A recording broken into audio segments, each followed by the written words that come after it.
एउटा खुसीको खबर सुनाउँछु है हजुरलाई। खुसीको खबर के हो थाहा छ?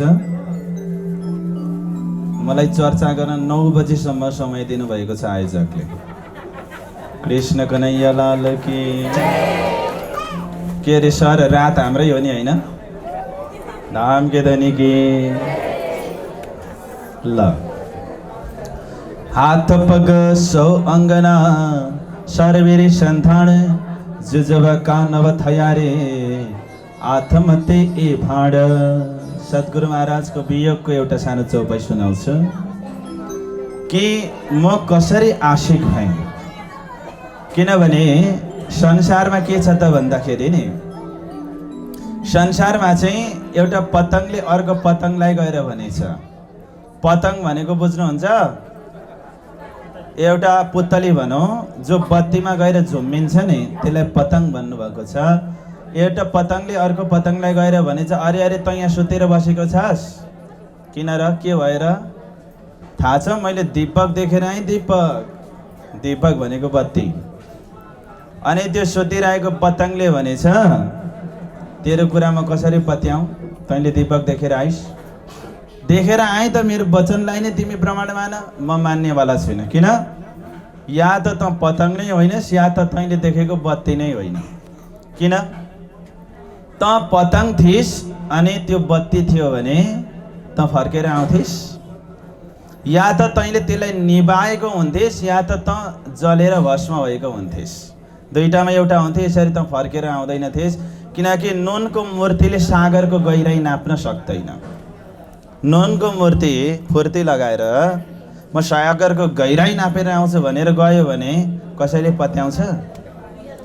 आशिक त मासुकमा फिदा हुन्छ, ऊ गलित गात्र हुन्छ भने एउटा जीवमा आफ्नो प्रेम प्रति त्यत्रो समर्पण हुँदो रहेछ। हेर्नुहोस्, जीव पनि तुच्छ भन्दा अति तुच्छ जीव, त्यो एउटा सानो पतङ्गले त्यत्रो प्रेम गर्दो रहेछ। हेर्नुहोस्, अर्को प्राणजीले शशी र पुन्नु भन्ने दुईवटा पात्र ल्याउनु भएको छ। नामै लिएर भन्नुभयो, ससै शोभियौँ कहे मैं हाथों अपना मार, पुन्नु की बधाई में देव कोट शिर उतार। यो चाहिँ प्रेमी र प्रेमिकाको कहानी ल्याउनु भयो प्राणजी महाराजले। शशी र पुन्नु भन्ने एउटा कहानी प्रसिद्ध छ। नेपालमा पनि एउटा कहानी प्रसिद्ध छ नि साहित्यमा। कसको? मुना मदनको। अङ्ग्रेजी साहित्यमा पनि दुई प्रेमी र प्रेमिकाको कहानी प्रसिद्ध छ। कसको? Romeo Juliet. अनि इन्डियामा पनि दुईवटा कहानी प्रसिद्ध छ, लैला र मज्नु। यी सबै कहानी असफल कहानी हुन्। हेर्नुहोस्, जुन कहानी सफल भयो त्यसको इतिहास लेखिएन, जुन प्रेम असफल भयो त्यसको इतिहास लेखियो। हेर्नुहोस्, त्यस्तो हुँदो रहेछ। हेर्नुहोस्, राधा र कृष्णको पनि प्रेम विवाहमा बदलिएन नि। आज सर्वत्र चर्चा कसको छ? यो पनि एउटा चिन्तनीय कुरा छ, चिन्तन गर्दै गर्नुहोस्। म अगाडि बढ्छु। शशी र पुन्नु दुईवटा पात्रलाई उठाउनु भयो अनि यिनीहरूको बिचमा प्रेम भयो। शशी भनेको राजकुमारी थिइन् अनि शशी पुन्नु भनेको चाहिँ एउटा साधारण गोठालो थियो। दुईटाको बिचमा प्रेम भयो अनि छोटाए जबरजस्ती, हैसियत मिल्दैन भनेर। तर एक अर्काप्रति उनी दिवानी थिए। जब पुन्नुलाई छुटाए, शशी आफू पहिले आफ्नो प्रेमीसँग भेट गरेको ठाउँमा जान्छन्, त्यो माटोलाई हेर्छिन्, त्यहाँ लडीबडी गर्छिन् अनि पुन्नु गएको दिशापट्टि हेरेर घन्टौँसम्म आवाज लगाएर पुकारछिन्, रोन्छिन् र यसो भन्छन् कि जसले मेरो पुन्नुको खबर दिन्छ उसलाई म करोडचोटि मेरो शिर काटेर समर्पित गरिदिन्छु। यहाँ शशीले के भनिन्? पुन्नुलाई मेरो शिर समर्पित गर्छु भनिनन्। शशीले के भनिन्? जसले मेरो पुन्नुको खबर सुनाउँछ नि उसलाई चाहिँ म शिर काटेर दिन्छु भन्नुभयो। भने पुन्नुप्रति शशी कति समर्पित थिइन् होला जब खबर सुनाउने वालाप्रति यति समर्पित छिन्। अरे संसारका जीवहरूले त यहाँसम्मको समर्पण, बलिदानी र कुर्बानी प्रदर्शन गरेका छन्। मेरो त धनी भनेको राज्य हुनुहुन्छ अनि म ब्रह्म सृष्टि। यस्तो हुँदाहुँदै पनि मैले जुन एउटा कुर्बानी देखाउनु पर्ने थियो त्यो देखाउन सकिनँ। म कसरी ब्रह्म सृष्टि भएँ यो प्रकारको विरहमा उहाँ तडपिनुहुन्छ। जीव माया के ऐसे करे कैयौं देखे दृष्ट, वो भी हुन पर यूं कहे हम तो हे ब्रह्म सृष्ट। हामी कुन दर्जामा समर्पित हुनु पर्थ्यो भनेर विरह गर्दै गर्दै भन्नुहुन्छ, हात पगसौ अङ्गन सर भेरे सन्तान। यिनै आँखाले सद्गुरु महाराजको दर्शन गरेको थियो। आज सद्गुरु महाराजलाई देख्न नपाउँदाखेरि यो आँखामा यो आँखाको पुत्तले किन बसिरह्यो? यो कानले सद्गुरु महाराजको वचनलाई सुनेको थियो, सुन्न नपाउँदाखेरि यो कान किन बहिरो भएन, बुच्चिएन? यो जिब्रो मूलदेखि नै चुडिएर किन गएन? मेरा अङ्ग प्रत्यङ्गहरू टुक्रा टुक्रा किन भएनन्? सद्गुरु रूपी सूर्य अस्त हुँदा भनेर एकचोटि सद्गुरुलाई सूर्यको उपमा दिनुभयो। फेरि एकछिनबाट विचार गर्नुहुन्छ, अरे सद्गुरुलाई त सूर्यको उपमा नदिउँ, उपमै दिनु पर्यो भने सद्गुरुले के को उपमा दिने त? सूर्य नभनेर बत्तीको उदाहरण दिने त? टुकी भनौँ त अथवा ट्युबलाइट भनौँ त? किनभने प्रकाशमा सबैभन्दा बढी स्रोत दिन सक्ने शक्ति त सूर्यमा नै हुन्छ। र सूर्यले के गर्दो रहेछ भने विभेद गर्दो रहेछ। हेर्नुहोस्, तर विभेद चाहिँ मानिसले गर्छ। सूर्यको किरण फोहोरमा आयो भने फोहोर भन्दैन, बगैँचा छ भने पनि उसले समान आफ्नो किरण दिन्छ, उसमा निष्पक्षता छ, उसले विभेद गर्दैन। तर विभेद गर्छ कसले? मान्छेले। सूर्यले गुण दोष देख्दैन, तर गुण दोष देख्छ मान्छेले। एकजना गायक हुनुभयो पाश्चात्य जगतमा, जसको नाम थियो बब मर्ले। उनले एउटा गीत गाएका छन्। त्यो गीतमा शब्द आएको छ कि you say you love wind but you close your window when it is blowing. You say you love sunshine, but you seek shelter when it is shining. You say you love rain, but you use umbrella to walk under it. So every time I scare when you say you love me. एउटा शब्द छ, हेर्नुहोस् त्यहाँ के भनिएको छ भन्दाखेरि, तिमी भन्छौ कि मलाई हावा मनपर्छ, हावा मनपर्छ तिमी भन्छौ, तर हावा चलो भने हत्त न पत्त गएर झ्यालडोका बन्द गर्छौ। तिमी भन्छौ कि पानी मलाई मनपर्छ, अनि पानी जब पर्छ नि, पानी परेको बेलामा छाता बोकेर तिमी हिँड्छौ। तिमी भन्छौ सूर्यको चमक मलाई मनपर्छ, जब सूर्य आउँछ तिमी शीतलताको खोजीमा निक्लिन्छौ।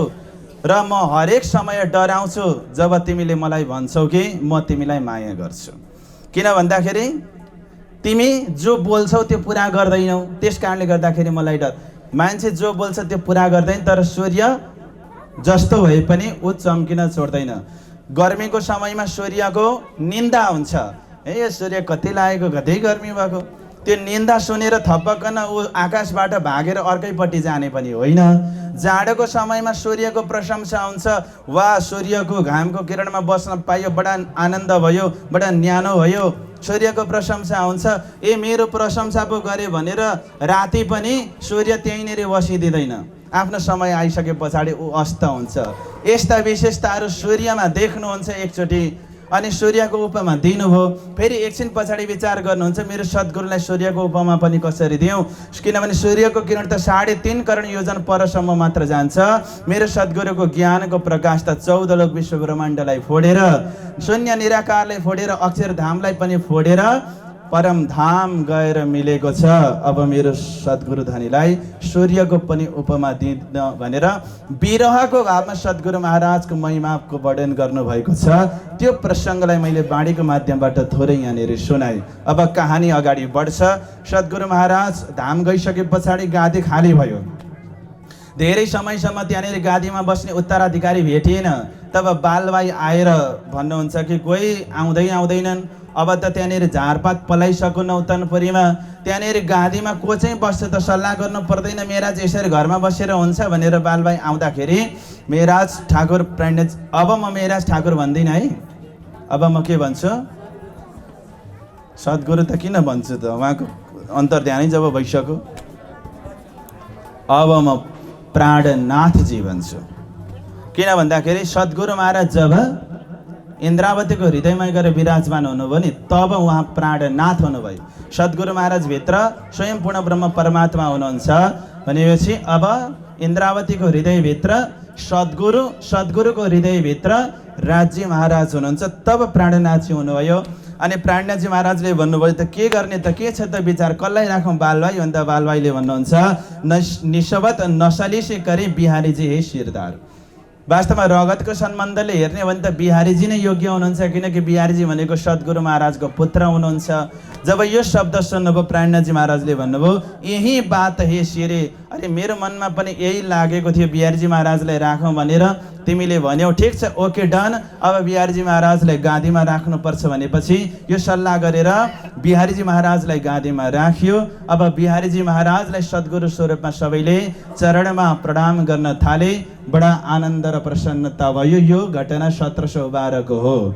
जब सद्गुरु महाराजको धाम गमनको 1 वर्षको समय आयो, बिहारीजी महाराजले भण्डाराको योजना बनाउनु भयो। अब सबै सुन्दर साथलाई एकट्ठा गरेर म खुवाउँछु पियाउँछु भन्ने विचार गर्नु भएर एनाउन्स गर्नुभयो, भोलि सबैले घरबाट दुध र चामल लिएर आउनु है, म भण्डारा गराउँछु।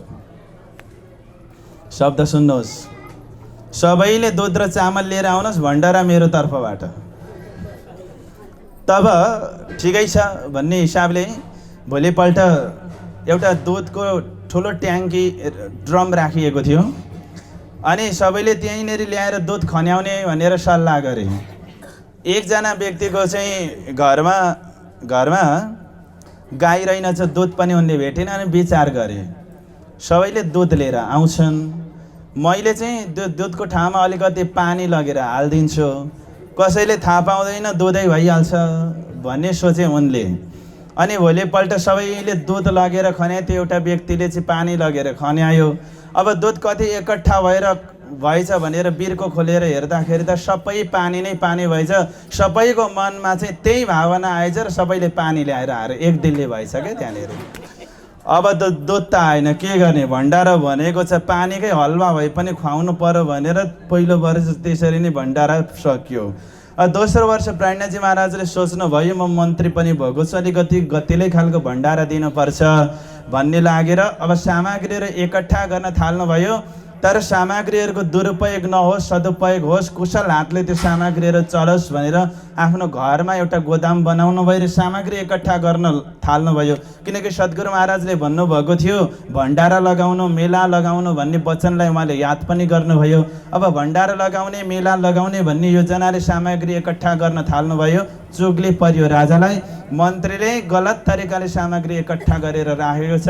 राजालाई छानबिनै नगरी प्राणनाथजी महाराजलाई जेलभित्र लगेर राख्थ्यो। यस बीचमा फुलबाईको धामगमनको प्रसङ्ग पनि छ, मैले केवल प्रसङ्ग मात्र सुनाएँ। अब अगाडिको कथा सुनाउँछु। 1714 र 15 को बीचमा यो घटना घटित भयो। त्यहाँ जामनगरको जो राजा थिए ती राजालाई चाहिँ कुतुब खानले आक्रमणको धम्की दियो, या त कर दे या त सम्झौता गर्न आइजो भनेपछि ती राजा मन्त्रीलाई लिएर अर्कोपट्टि गए कुतुब खानसँग सल्लाह गर्नको लागि।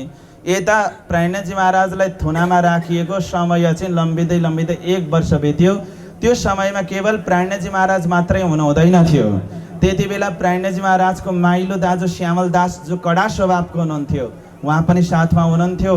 अनि उद्धव ठाकुर जो कान्छो भाइ हुनुहुन्थ्यो उहाँ पनि साथमा हुनुहुन्थ्यो। 3 जना जेलभित्र पर्नुभयो। जेलभित्र परे पछाडि प्राणनाथजी महाराजलाई विरह आयो। क्यों ऐसा हम पर पहुँचाया सख्त बखत, हम तो बन्दगी में हते, क्यों ऐसा किया काम। अरे हामीबाट के गल्ती भएको थियो र यो नखाको विष लाग्यो।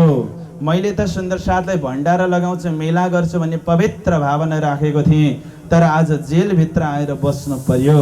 यस्तो गर्दै गर्दै अत्यन्त विरह आयो। त्यो विरह भनेको पनि आगो हो, आगोको काम जलाउने हो। अलिकति संसारिक केही दुर्गुण थियो उहाँको हृदयमा भए पनि त्यो आगोले डढाएर जब निर्मल बनायो, ध्यानमा सद्गुरु महाराज स्वरूपको दर्शन भयो। सद्गुरु महाराज भित्र पूर्ण ब्रह्म परमात्माको दर्शन उहाँलाई प्राप्त भयो।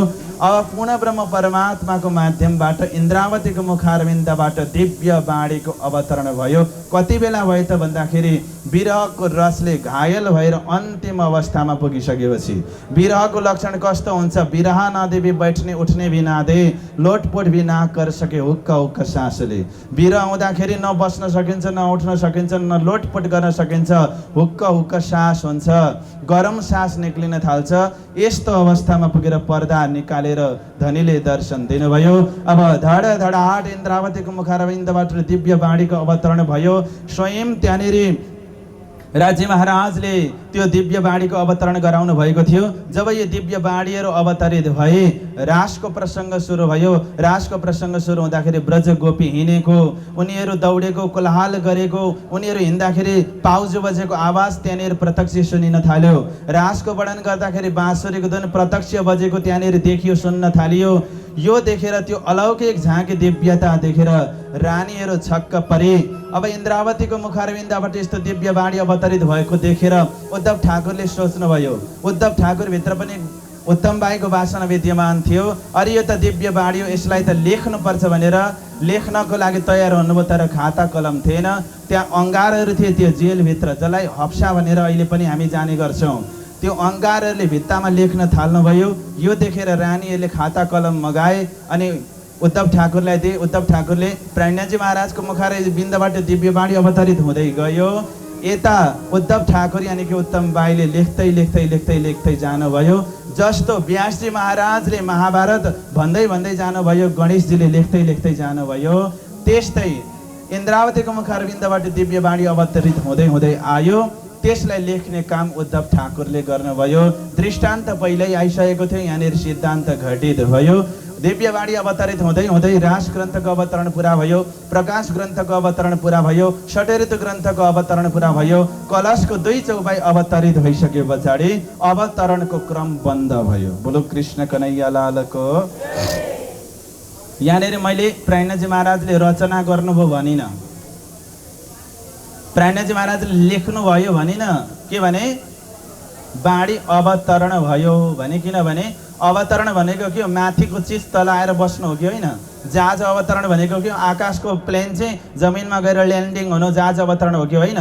दिव्य परम धामबाट आएका दिव्य वाणीहरू अब लिखितमा आए। जसरी पहिले वेदलाई श्रुति भनिन्थ्यो, वेद व्यासजी आएर लिखितमा ल्याउनु भयो। सद्गुरु महाराजले मौखिक चर्चा गर्नुभएको दिव्य वाणी इन्द्रावती आत्माले लिखितमा ल्याउनु भयो। तारतम देख विचार के पिउँ ल्याए बेर दोए, यति आग शिर पर जले तोरैया खाङ्गड होइ। एउटा चौपाई छ, भन्नुहुन्छ कि तारतमलाई विचार गरिरहेर पिउँ परमात्माले 2 चोटि ल्याउनु भयो, एकचोटि मौखिकमा, दोस्रोचोटि लिखितमा।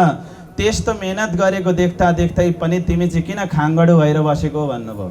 खाङ्गडो भनेको बुझ्नुहुन्छ, दाल हुन्छ नि, दालमा कुनै कुनै दाल यस्तो हुन्छ जो जति पकाए पनि कहिल्यै पाक्दैन क्या, त्यसलाई खाङ्गडो भनिन्छ। जस्तो ठेट्नो मकै भन्ने गरिन्छ नि, ठेट्ना हाँडीमा राखेर जति कप्टेर हल्लाए पनि बरु त्यो डढेर कालो हुन्छ, ठुस्स गरेर फुल चाहिँ उठ्दैन क्या, त्यसलाई ठेट्नो भनिन्छ। त्यस्तै यस्तो दिव्य वाणीहरूको वर्षात हुँदाखेरि पनि त्यो दिव्य वाणीको चोटले नछोएर किन खाङ्गड भएर बसेका छौ भनेर प्राज्ञजी महाराजले आफ्नो जीवलाई, फेरि अरूलाई होइन है, आफ्नो जीवलाई प्रबोध गर्नुभएको छ। र त्यो नै हाम्रो लागि निर्देशक सिद्धान्त हो। हामीले आफूले आफूलाई त खाङ्गडो भन्न सक्नु पनि पर्छ र त्यो खाङ्गडोबाट निवृत्त हुन सक्ने क्षमता पनि राख्न सक्नुपर्छ। बोलो श्री प्राणनाथ बिहारी की। अब यो दिव्य वाणी अवतरित भइसकिसकेपछि बल्ल थाहा पाउनुभयो परमात्माको कृपा। तीनैजनालाई किन एकै ठाउँमा ल्याएर राखिदिएको भन्दाखेरि श्यामल दासजीलाई विश्वास थिएन। इन्द्रावती आत्मा जो अलौकिक चर्चा गर्नुहुन्थ्यो, आखिर भाइ त भाइ नै हो, एउटा यो सम्बन्धले प्राज्ञजी महाराज प्रति उनलाई विश्वास थिएन। जब त्यो जेलभित्रको त्यो अलौकिक दिव्य झाँकी देख्नुभयो, इन्द्रावती आत्माले गरेको विरह सुन्नुभयो, पत्थर कालो ढिगा उते सोभियो है टुक टुक, त्यो कालो पत्थर जस्तो हृदय पनि रस आयो अरे। त्यो पनि एउटा कृपा, आफ्नो दाजुको दिल जित्नुभयो। अर्को चाहिँ उद्धव ठाकुरलाई पनि किन सँगसँगै लिएर गएको, आखिर सामग्री एकट्ठा गर्नुभएको त प्राज्ञजी एक्लैले थियो नि त, तर दाजुभाइलाई नै लैजानुको बन्दोबस्त अहिले बुझ्नुभयो। उद्धव ठाकुर यदि नजानु भएको भए दिव्य वाणी अवतरित हुँदा लेख्ने मान्छे चाहिँ को हो त, लेख्नेवाला हुँदैन थियो नि, लेखक पनि साथमा परमात्माले पठाउनु भएको रहेछ। अब बल्ल थाहा भयो अनि भन्न थाल्नुभयो, मैले त सद्गुरु महाराजले मेला लगाऊ भन्दाखेरि चामल दाल आदिको मेला सोचेको थिएँ, तर होइन रहेछ, दिव्य वाणीको मेला, मूल मिलावाको मेला पो रहेछ भन्ने कुरा प्रष्ट भयो। अब 2-3वटा यी ग्रन्थहरू तयार भइसके पछाडि ती जाम राजा पनि फर्केर आए। रानीहरूले गएर राजालाई झपारे, अरे यस्तो महान प्रतापी महान पुरुषलाई तपाईँले जेलभित्र राखेर अन्याय गर्नुभएको छ, तुरन्तै शिर पारिदेऊ र ससम्मान मुक्त गर भने पछाडि राजाले शिर पाउदिएर ससम्मान मुक्त गर्नुभयो। हेर्नुहोस्, यो इज्जत भन्ने चिज जान्छ पनि आउँछ पनि। मान्छे के भन्ने गर्छन्, इज्जत एकचोटि गयो भने सकिन्छ, फेरि आउँदैन भन्ने गरिन्छ नि, तर होइन।